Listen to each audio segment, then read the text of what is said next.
Olá, estamos iniciando mais uma edição do TV Brasilagro, programa produzido pela STZ TV UHF, canal 59, Sertãozinho, Estado de São Paulo. Você pode assistir a íntegra de todos os nossos programas visitando o nosso site brasilagro.com.br. No mesmo site você pode se inscrever para receber todos os dias e gratuitamente ao Clipe em Brasilagro, com as notícias nacionais e internacionais das cadeias produtivas do agronegócio. Se você tiver alguma sugestão, converse conosco através do e-mail tv@brasilagro.com.br. No programa de hoje nós temos a satisfação de termos o advogado especializado na área trabalhista, Dr. João dos Reis, ele que também é advogado do CEIS-IBR, o Centro Nacional das Indústrias do Setor Sucroenergético e Biocombustíveis. E, evidentemente, que o nosso assunto vai se pautar nesse nosso programa em reforma trabalhista. Dr. João, muito obrigado por aceitar esse convite. Acho que nada mais interessante nós podermos discutirmos um pouco as mudanças que já foram implementadas, não é? Mas já houveram algumas mudanças também, ainda na última quinta-feira, os jornais já noticiaram que o presidente Michel Temer já estava fazendo algumas mudanças, ou arranjando uma condução de poder facilitar, na visão deles, de facilitar as relações capital e trabalho. Então, eu lhe agradeço mais uma vez a oportunidade de a gente poder conversar e eu queria que o senhor tentasse de uma maneira assim, bastante simples, explicar para o nosso telespectador e principalmente para o nosso empresário e para os trabalhadores, né, o que de fato muda com essa nova legislação? Ronaldo, eu agradeço aí o convite em nome do Setor das Indústrias, né?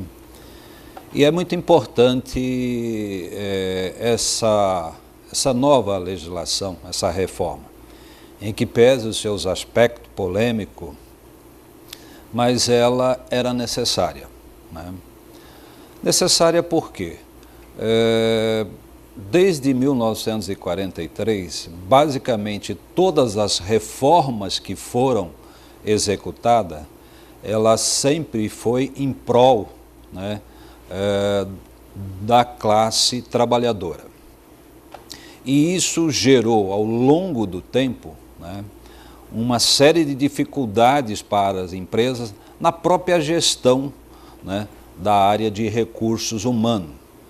E isto chegou a um tal ponto que, guardadas as devidas proporções, nós já estávamos quase equiparando, né, com uma empresa pública, onde o empresário não podia fazer absolutamente nada. E um exemplo muito claro disso, que a gente vive no dia a dia das empresas, né, nós temos duas formas apenas de rescindir um contrato de trabalho. Muitas vezes o trabalhador chegava para a empresa e dizia o seguinte: olha, eu não quero mais continuar trabalhando, tá? Vamos acertar isso aqui, eu tenho alguns anos, tenho o meu fundo de garantia, né? Eu precisava parar. A empresa não podia atender aquele pleito do trabalhador. Se ela o atendesse, ela estaria cometendo um crime junto com o trabalhador. Imagina, as partes estão querendo, certo, acertar uma relação entre elas e isso poderia ser entendido como um crime em relação ao fundo de garantia que vai sacar aquela coisa. Agora não, a legislação vem e permite que aqueles trabalhadores que não queiram mais continuar trabalhando na empresa, tá, ele vai pagar a metade do aviso prévio, vai receber 80% do fundo de garantia e acabou o problema. Então, isso foi legalizado, né? Alguns comentários surgem em torno dessa aplicação, que ela foi para o empresário, na sua maioria, foi feito por patrocínio de empresários, né? Isso não tem uma verdade absoluta nisso, né? Houve uma participação também dos trabalhadores. O que ocorre é isso que eu te falei. Ao longo desses anos, a legislação era só para uma das partes. E agora, né, com essa dificuldade toda de gestão, chegou-se a um ponto de, então, regular, facilitar. Um outro exemplo muito clássico disso, Ronaldo, que nós tínhamos, né, que era de perda de tempo, era chamada homologação no sindicato, né? O sindicato, se ele tem por uma obrigação legal fazer a homologação. E a própria legislação, ela dizia que aquelas parcelas que fossem homologadas, né, quitadas, ela tinha um efeito liberatório. Entretanto, nós não sabemos se por falta de recurso ou não, a maioria dos sindicatos, né, raros aqueles que faziam o contrário, mas a maioria lá batia um carimbo, né, não conferia absolutamente nada, batia um carimbo, ressalvado o direito. Então não tinha nenhuma validade. A própria Justiça do Trabalho tentou, né, consertar essa situação, editando uma súmula, dizendo que o empregado assistido pelo seu sindicato de classe, né, tinha as suas verbas liberadas, quitadas ali. Nem assim resolveu o problema. Então ficou algo sem utilidade nenhuma. Você ter que sair, marcar um dia, dirigir-se até o sindicato, deslocar o trabalhador. Para quê? Né? Para não ter nenhum efeito jurídico prático disso, né? Isso levou-se a uma situação de não tornar mais obrigatório. E assim foi uma série de outros dispositivos. Nós tivemos aqui, nos últimos programas, tivemos aí duas entrevistas tratando desse tema. O primeiro entrevistado foi o Antônio Vitor, que hoje preside a Federação dos Trabalhadores da Indústria da Alimentação do Estado de São Paulo, é também vice-presidente da Força Sindical São Paulo e é diretor de Assuntos Internacionais da Força Sindical Nacional. E o Vitor, ele foi muito claro, ele se manifestou dizendo que essa reforma tinha um patrocínio, sim, que teria sido a Confederação Nacional da Indústria, CNI, que teria patrocinado, o que é legítimo.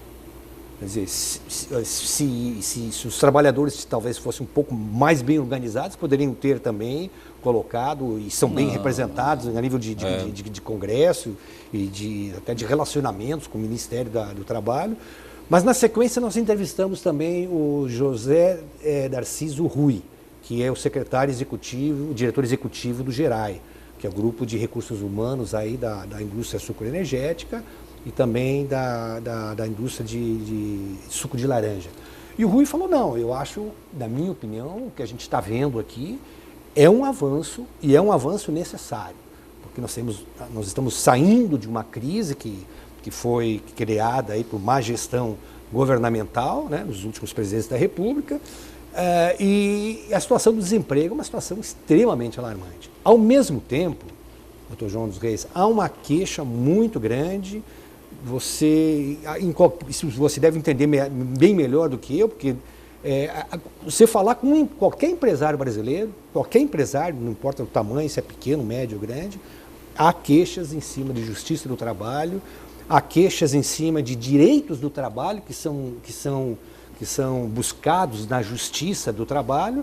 Muitas vezes esses direitos eles simplesmente não existem. E fica aquela preocupação, não estou defendendo o empresário nem questionando o trabalhador, mas alguma coisa deveria ter sido feita já. Haveria necessidade, Ronaldo. Nós estávamos chegando a uma situação de insuportabilidade, né, dos desmandos que vinham ocorrendo na Justiça do Trabalho, né? Tanto que, na verdade, é o seguinte, muito se tem falado sobre essa reforma, sobre os direitos do trabalhador, né? Na verdade, não foi essa a maior reforma que ocorreu, não foi a parte mais importante da justiça, né? O que, na parte do direito material, propriamente, o que ocorreu foi alguma possibilidade, né, de tratar o trabalhador não mais como um indigente, um incompetente, tá certo?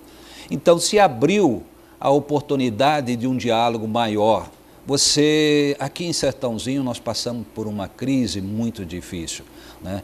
E os instrumentos que a própria lei trabalhista nos dava para enfrentar essa crise, né, era a questão de redução de salário, negociação de bancos de horas, tá?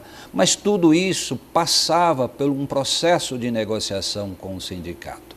E eu acho que alguns, faltando um pouco essa sensibilidade toda, acabava querendo negociar algo em troca de quem estava no UTI, né? Então fica muito difícil um processo de troca com um paciente na UTI, não tem como, né? E a legislação, ela veio, do ponto de vista material, né, veio realmente facilitar esse processo de negociação. Olha, até 6 meses você pode firmar com o seu trabalhador direto, você não precisa da intervenção do sindicato, tá certo? Você pode fazer a compensação, ou seja, aquilo que eu disse no começo, ela veio dar uma melhor condição de gestão do seu próprio negócio, que nós estávamos amarrados de tal ponto que, ou seja, quase tudo nós tínhamos que fazer licitação aqui, guardadas a devida proporção, com negociação coletiva, né? Isso, obviamente, emperrava a necessidade de urgência. Mas essa reforma, na verdade, a parte mais importante, ela veio do ponto de vista ético e moral. Ela veio moralizar esse descambo que já estava ocorrendo na Justiça do Trabalho, à vista do próprio Poder Judiciário, que, alegando omissão da CLT, não aplicava alguns institutos que já estavam no Código de Processo Civil, né? A ponto de criar uma seção específica agora, denominada responsabilidade por danos processuais, né?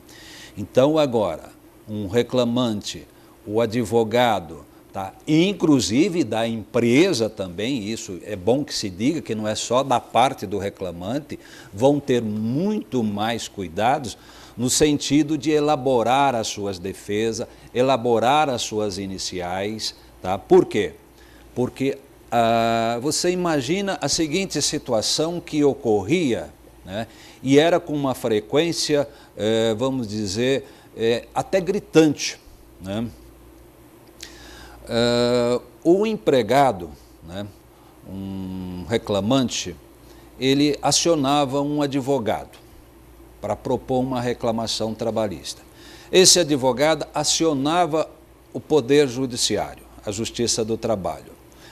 A Justiça do Trabalho colocava uma série de servidores, né, para então designar um dia, hora e local para uma audiência, né? E olha que a Justiça do Trabalho não é barata, é uma das mais caras do país, né? Designava um dia, notificava-se a empresa mobilizava o gerente daquele reclamante, mobilizava a área de RH, mobilizava a parte de arquivo, mobilizava um jurídico, trazia preposto e testemunha numa audiência e chegava lá. O que acontecia? O juiz arquiva-se a ação porque o reclamante não compareceu. Ele não tinha que dar justificativa a ninguém, nem ao Papa. Por que ele não compareceu? Apesar dele mover todo esse poder, toda essa gente, tá? Ele não era obrigado a dar justificativa alguma. Agora não. Agora ele vem, se ocorrer o seu não comparecimento, não haverá o arquivamento instantâneo. Ele tem o prazo de 15 dias para ele justificar. Ele vai ter que pagar as custas, ainda que for o beneficiário da justiça gratuita, se quiser propor uma nova demanda. Se nós formos pensar em tudo isso, até que é pouco, só pagamento das custas, porque eu tive prejuízo, eu tive uma série de coisas. Mas já é alguma coisa, né, que a Justiça coloca. Uma outra situação que nós vivíamos constantemente, né? Não tinha uma reclamação que tinha lá um pedido de insalubridade, periculosidade, doença ocupacional, né? Chegava um pleito, o juízo determinava a realização dessa perícia. Bom, faço um parênteses aqui. Nós temos 24 tribunais no país. A União, portanto, eu, você, os demais trabalhadores, tá, empresário, nós pagávamos uma média na Justiça do Trabalho de 400 milhões só de perícias improcedentes. Tá? Isso somos nós que pagávamos, né? Porque era a União. Isso agora parece que a União falou, eu não vou pagar mais isso. Tá? Ainda que você for beneficiário da justiça gratuita, eu vou descontar de um crédito que você obtiver numa reclamação. Eu só vou pagar se você não obtiver crédito nenhum. Mas caso contrário, é você que vai pagar. Nada mais justo do que moralizar isto, sem nenhuma consequência. Veja você, nós estamos falando aí de 400 milhões, né? Não é 40 mil reais. Isso, para um país com uma dificuldade, uma crise, representa muito. Então, eu acho que a principal parte da reforma da Lei 13.467 está na moralização, na ética que nós esperamos que ela realmente. Se isso for atingido, já estamos satisfeitos. Para todos os lados, né? Não tenha dúvida. Que outros pontos o senhor ressaltaria dessa mudança, dessa legislação trabalhista? Olha, tem vários pontos dela, né? Uma questão importante também é o chamado acordo extrajudicial, né? Imagina você, Ronaldo, né? Um empregado que trabalhou para mim 10 anos, 15 anos, 20 anos, ele aposentou e quer sair da empresa. Aposentadoria não é causa mais de extinção, mas ele aposentou e quer parar. E chama a empresa, olha, vamos fazer um acordo, vamos fazer um ajuste aqui, tá? A empresa, não, vamos fazer um acordo sim. A justiça não reconhecia isso, tá? Não reconhecia, isso não tem validade. Eu sou uma justiça de litígio, eu não sou uma justiça de homologação de acordo, eu sou de litígio. Então, o que você tinha que fazer numa situação que já era prática corriqueira? Ele contratava, o empregado contratava um advogado, simulava uma ação, eu simulava uma defesa para ir lá e fazer um acordo. Acordo esse que poderia ter sido já feito no começo do processo. Quer dizer, então veja você, se nós falarmos que isso não é um avanço, né? Eu não sei o que é. Então, falar que isso é um retrocesso, né?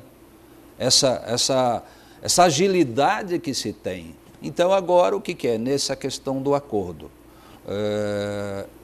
Ajustamos o valor, ele contrata um advogado, protocola-se uma petição, o juiz homologa aquilo, acabou-se os problemas, acabou-se o litígio. É uma vontade das partes. E antes, se nós fizéssemos isso, era crime. Tá? Era um crime. Inclusive, casadinha era tido como crime, nós não poderíamos simular, né? Então, mas existe aqueles que insistem em dizer que isso não é um avanço, né? Uma outra questão que os sindicatos têm colocado, não, isso veio só para o empregador. Não, eu costumo dizer que veio da omissão também, né, dos sindicatos. A questão da homologação é uma. Ele tem essa função, eu estou quitando o aviso prévio, eu quito o aviso prévio. né? Mas era mais fácil eles falarem, não, se você quiser reclamar, você fica à vontade, né? Agora tem um outro instituto aí que veio também, né? Não é novidade, a homologação anual, né? Perante os sindicatos. Quer dizer, libera-se. O sindicato tem que ir lá requerer, ver a documentação, pedir todo o direito, né? Isso nós vai realmente valorizar a atuação dos sindicatos. Ao contrário do que eles estão dizendo, muitos aí, isso há que restringir, né? Porque simplesmente os sindicatos mais combativos, e nós temos aqui em Sertãozinho dois grandes sindicatos combativos, que é o da alimentação, né? E o dos metalúrgicos, né?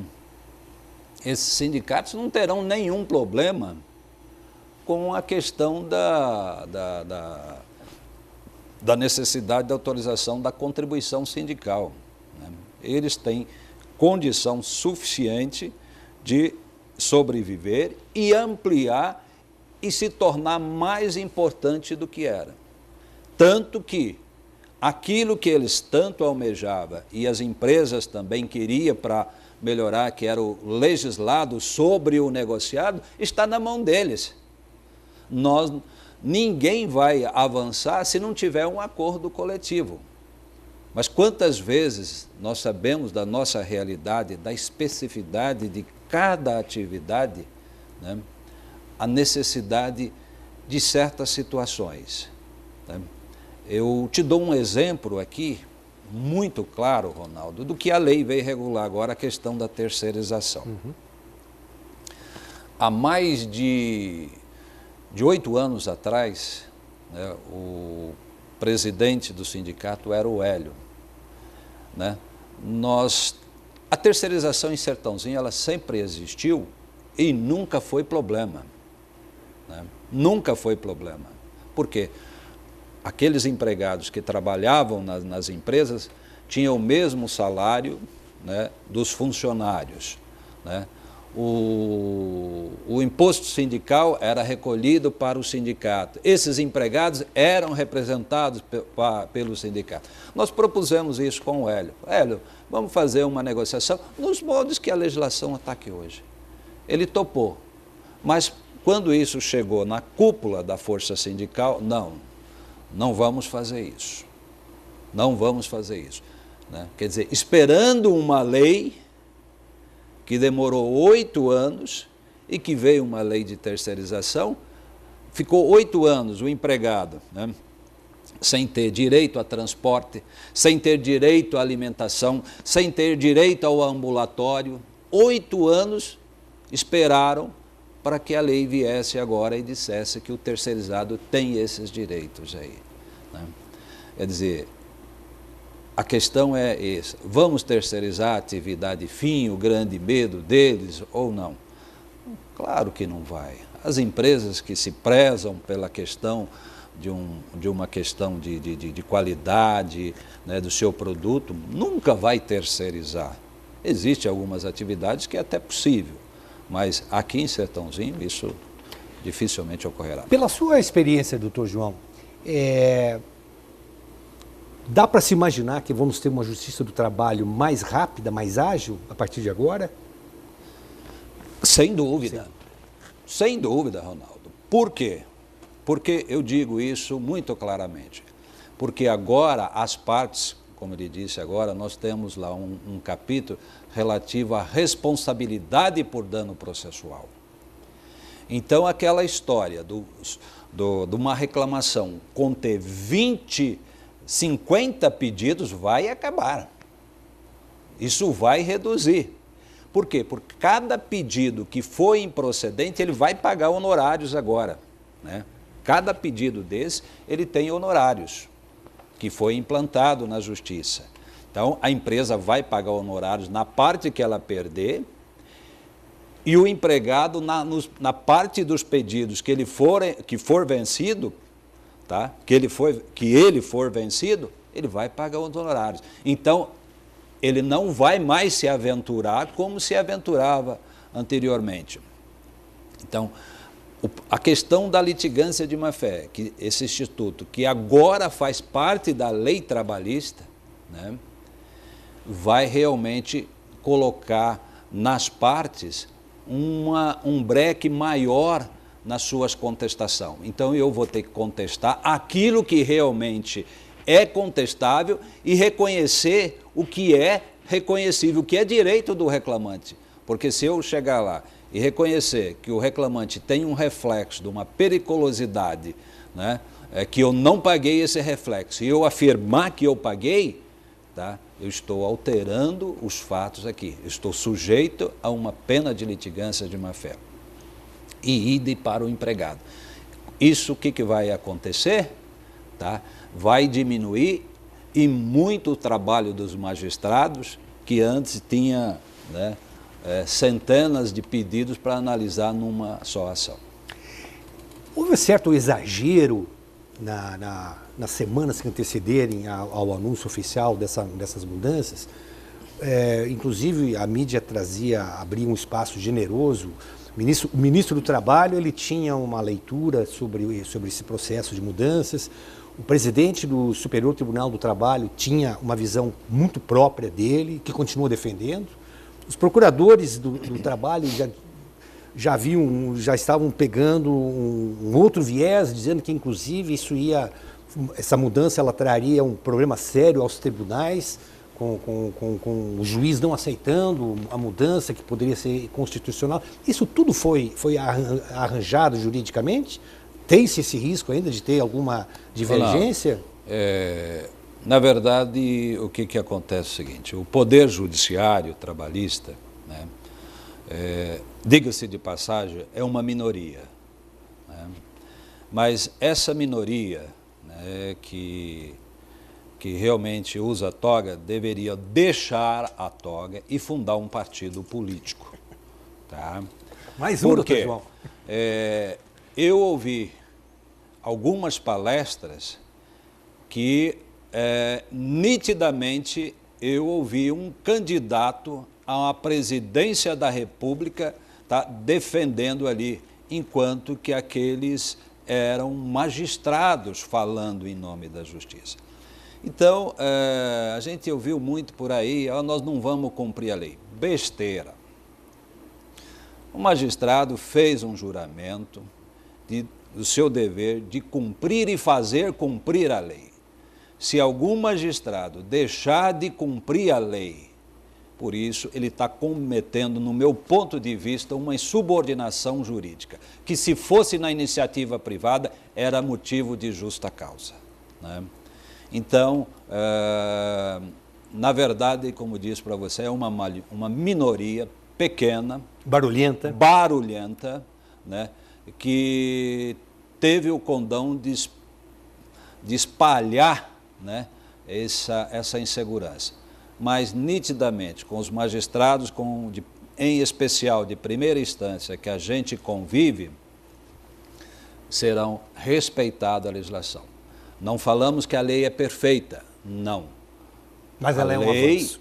Tá, ela não é perfeita no seu sentido de algumas situações que tanto é que está sendo objeto de correção já por uma medida provisória. Mas falar que nós não tivermos um avanço, né, aqui é segurar feudo. Né? Não, eu queria isso aqui, não poderia abrir mão disso, isso tinha que ser por negociação. Né? Nós ainda continuamos a tratar os nossos trabalhadores como tratamos os indígenas. Né? E não é assim. Essa não é a realidade. Né? Quer dizer, hoje você tem aí um engenheiro, tem um médico, tem um advogado. Né? Quer dizer, esses caras têm plena condição de raciocinar, de discutir, ganhando aí 30, 40 mil reais, e sai dali, vai para a Justiça do Trabalho, é tratado com o devido respeito como se fosse um trabalhador rural, analfabeto, ignorante. Né? Isso não pode continuar dessa forma.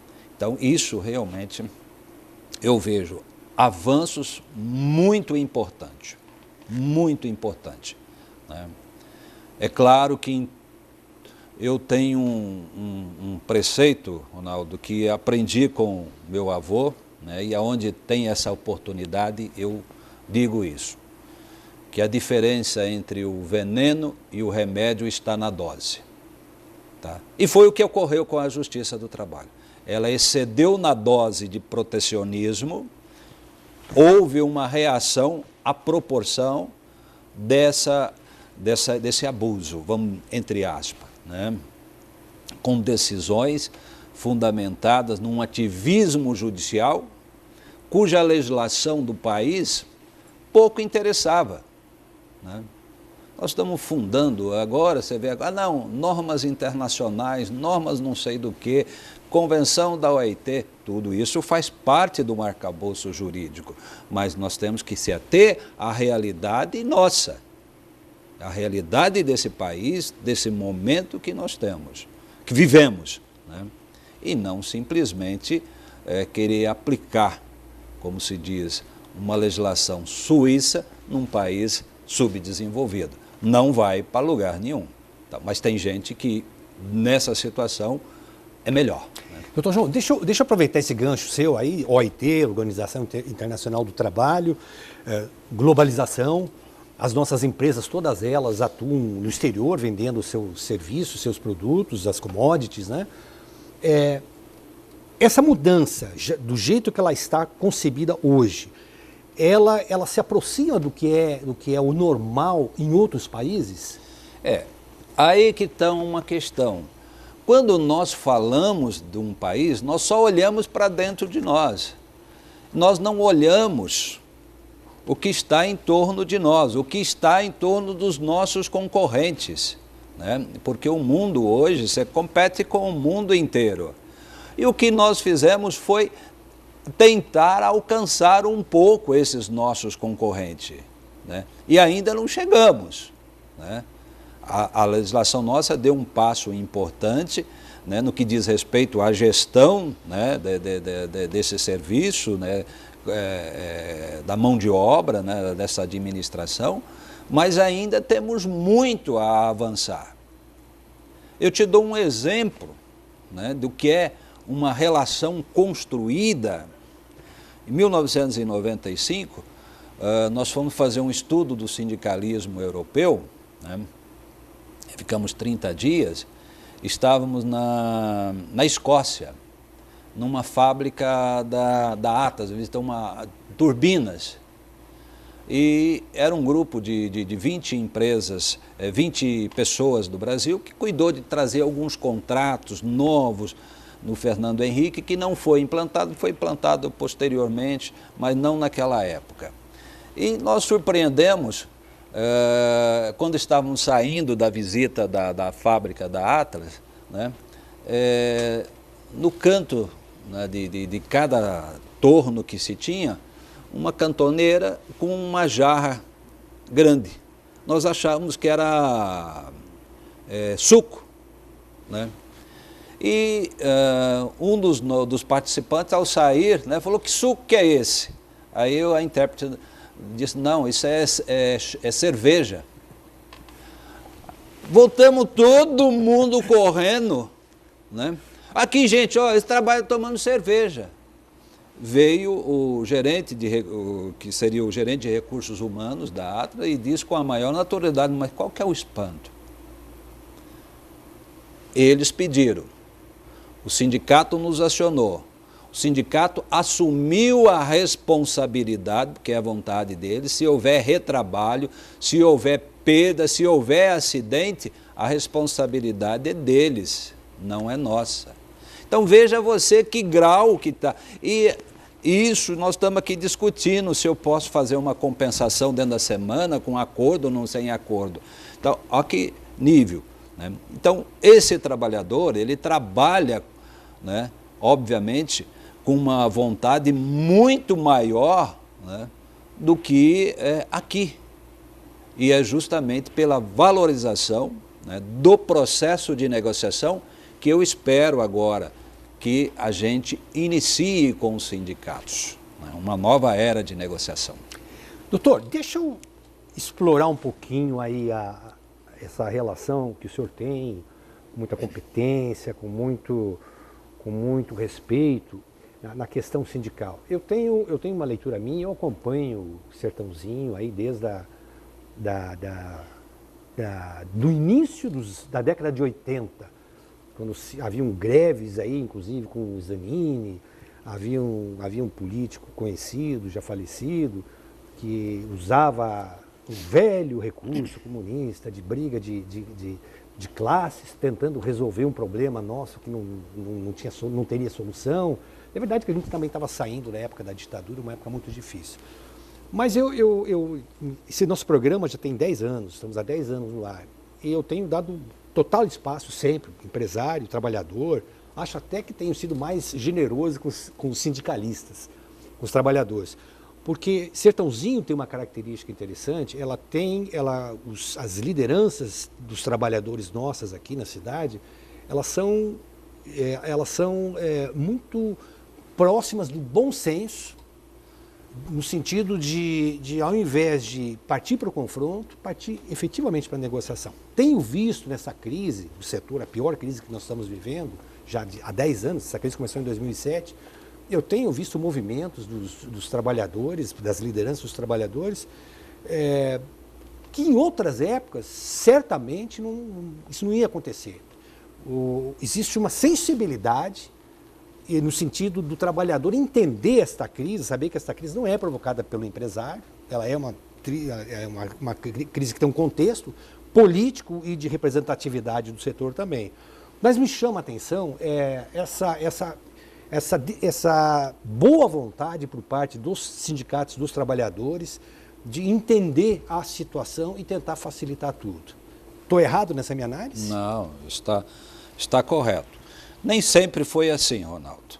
Tá? Se nós formos analisar o início do movimento sindical aqui em Sertãozinho, né, que depois do ABC, um dos polos mais fortes do sindicalismo foi aqui Sertãozinho. Verdade. Né? Esse início não teve essa mesma relação. Né? É verdade. Os sindicatos, vamos falar aqui, os antecessores dos atuais sindicatos, eles tinham como ideia ainda do sindicalismo a luta de classe. Né? E isso chegou num dado momento, né, pela década de 80 especificamente,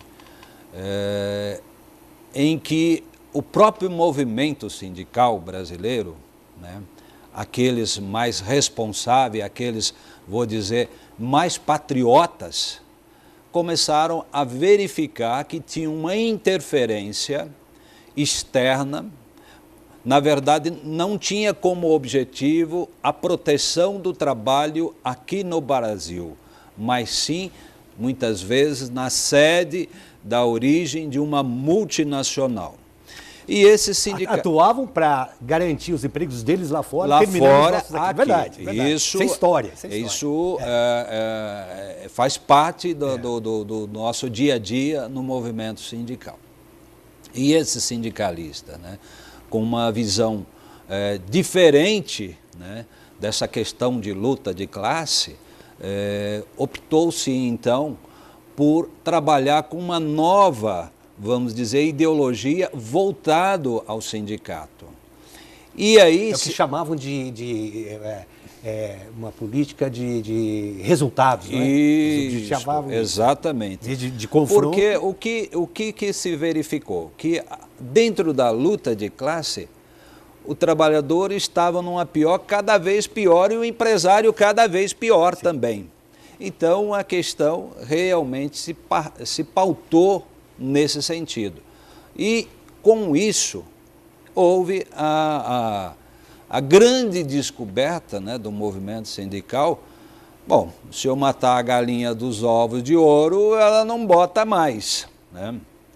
Então, com isso, criou-se um movimento, evoluiu, a ponto de, aqui em Sertãozinho, você é testemunha de vários movimentos de trabalhadores tá, assistido por seu sindicato, ao lado dos empresários, para a defesa de um objetivo comum. É verdade, verdade. E isto é um mérito, né, diga-se de passagem, aqui dos sindicalistas de Sertãozinho, né?